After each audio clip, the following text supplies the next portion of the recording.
when you're cruising around them 13,000 acre lakes in France and there's wild 90 pounders in there and it's gin clear, it's like, this is fishing. This is it. You're on a different level because you're on TV, because it just isn't true. So I don't like it when somebody comes up and sort of frames you in that way when they talk to you. We are at Korda HQ today to interview Tom Dove. You've probably heard of him. I've known Dovey a very long time. In fact, I was his little helper when I first started working at Korda a long time ago. And in that time, a hell of a lot has changed. Dovey's always been a great angler. He still is. Doesn't fish as much these days. You know, that's something we really want to talk about. He's fishing. He's a TV star now. And of course, he's very successful within the company doing all sorts of other stuff. So he's had a busy and a really interesting last 10 years or so. And hopefully today we can dig deep into that, get some really interesting stuff out of him. And he ain't far away. So when he gets here, we'll catch up and get started.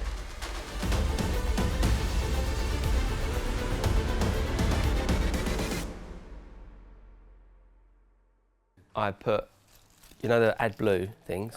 I put 10 litres into my fuel tank and drove off. Totally. Yeah, well, it's not written off, but injectors, fuel pump, fuel hose, fuel tank. It's like 4 or 5 grand's worth of damage. Yeah, I've done it in my just because I drove away. I didn't drive it. Most cars they have. Yeah, it's right next to each These are other. the opposite sides of the car.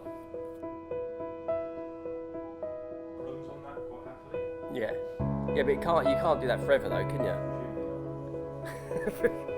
Probably no, probably not. he's hurt. He's hurt by that, isn't he? I'm hoping they'll place out for it. They won't. Don't say that. Depends what insurance you've got, but no.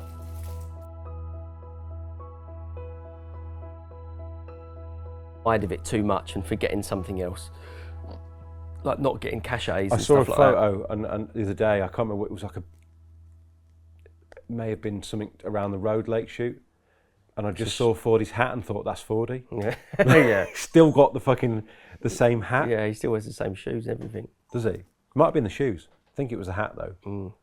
What a nice. He's like very similar to Lavis, that kind of like unflappable, Yeah. like totally calm. Yeah. It was well within their range of ability to do it. It's like they do it easily, I think. Especially 40. Do I do something different this time? Because that wasn't how I was planning to start. Is there no way of salvaging that at all? Because that's such a good. I think it was a really lovely start. So what do we do then? Very What do we do? supernatural. Go back in? Same again? Joe, it is a bit.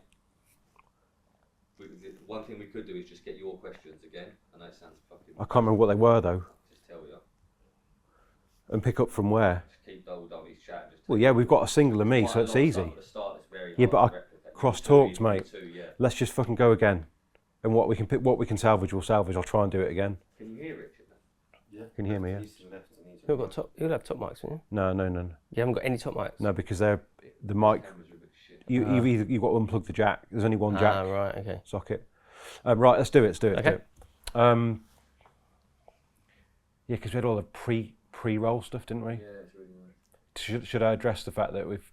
No. No. All right. I might be able to do something with it. That's what I mean. If we don't address it, then we can't use it. We can't. I don't think addressing it. Right, fine. It'll either be usable or not. I might be able to bring you up. I don't know. Have you listened to it back to see if you can hear him at all on my mic? You can hear him, it's just faint. It's just not. Let's just cut our losses and go. Okay. Dovey, thanks so much for inviting us in, even though we kind of invited ourselves. You definitely invited Yeah, yourself. sorry, mate. No, it's fine, it's my in which pleasure. case, we've disrupted your day, haven't we? So, No, not at all. It's all good. But good to see you, and thanks for agreeing to do an interview. And it's our first for the record for ages, mate. So Okay, good. I think if we were going to bring this out of retirement, and it's been in hibernation, let's say hibernation, Yeah. it would have been someone like you. Okay. Well, I think that's a nice way. Yeah. Thank you. I appreciate it. No, But really, all right. I'm just miles down the line, and it's been 2 years, and you still didn't want to do one with me. But fine, whatever. 2 years, mate. We've been going 5 years. You've been going 5 years. Yeah. Really? Yeah. Wow. We Well should- done, lads. Thanks. But let's talk about you. Yep. I think let's start with Monster Carp, because for me it seems like one of the real high points in fact, one of the most significant things that you've achieved at Korda? Yeah, for sure. Yeah. Well, it's been a massive thing, isn't it, for us for 8 years. It's changed along the way as well, obviously, because Ali left. And for me personally, it's been really big for my sort of career, if you like, the last 2 years, because I've actually organised the whole thing and made all the decisions, which whereas before I was literally just turning up and fishing pretty much. And the pressure's still on when you're doing that sort of thing, but it's not the same as if you're exec producing it. Now, having done that, I realise the pressure that was on Ali's shoulders for the however many years he'd done it. Do you deal with it differently to Ali? Very well, yeah, it was so different, like so different. I'm less stressy than Ali. I try and keep a calm sort of group of people. Ali's more sort of hot-headed, but both get the job done well, and I think the shows are really good. And how do you deal with the recognition that comes with being on TV? I'm okay with it now because I've got used to it. In the beginning, it was very weird, but I mean, now lots of youngsters look up to us, which is a lovely thing to have, and you know that then people are sold into fishing forever now, having watched the show. So I know that it's a strong position to be in, and it's a nice thing for these lads that are watching it and enjoying it.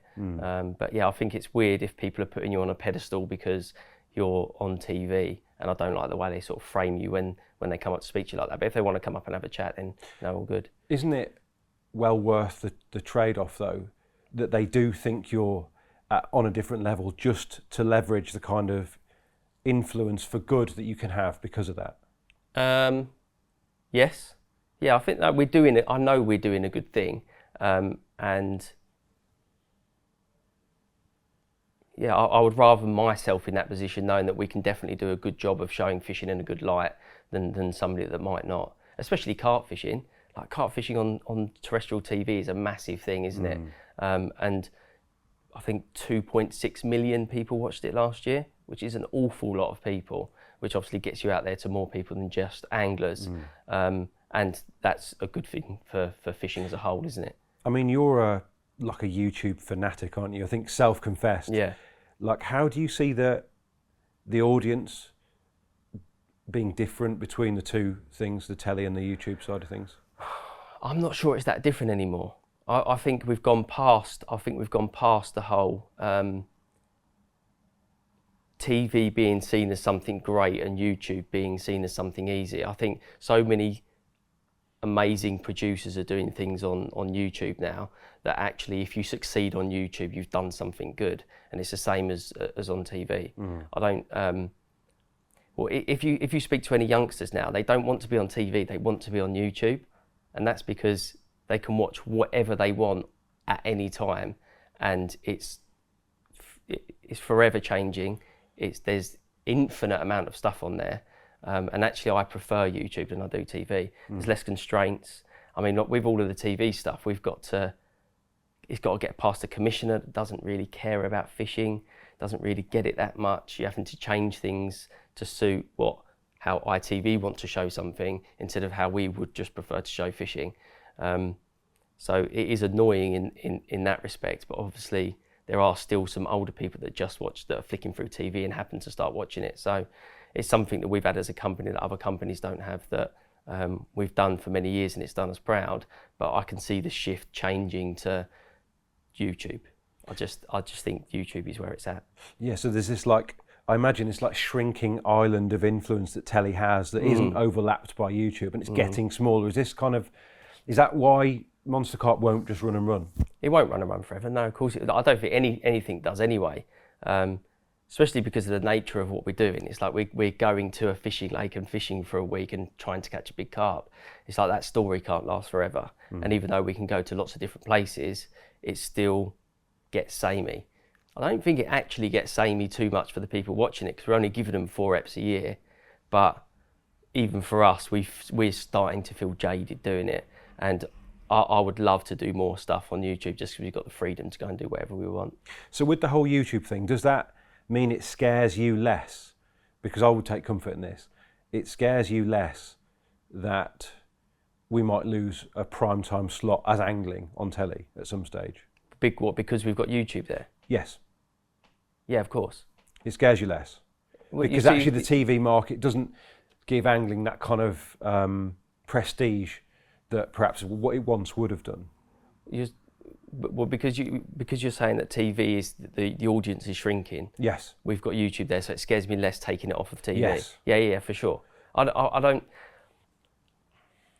I felt for a few years that we probably should have ended Monster Carp, but we've done it because it's something.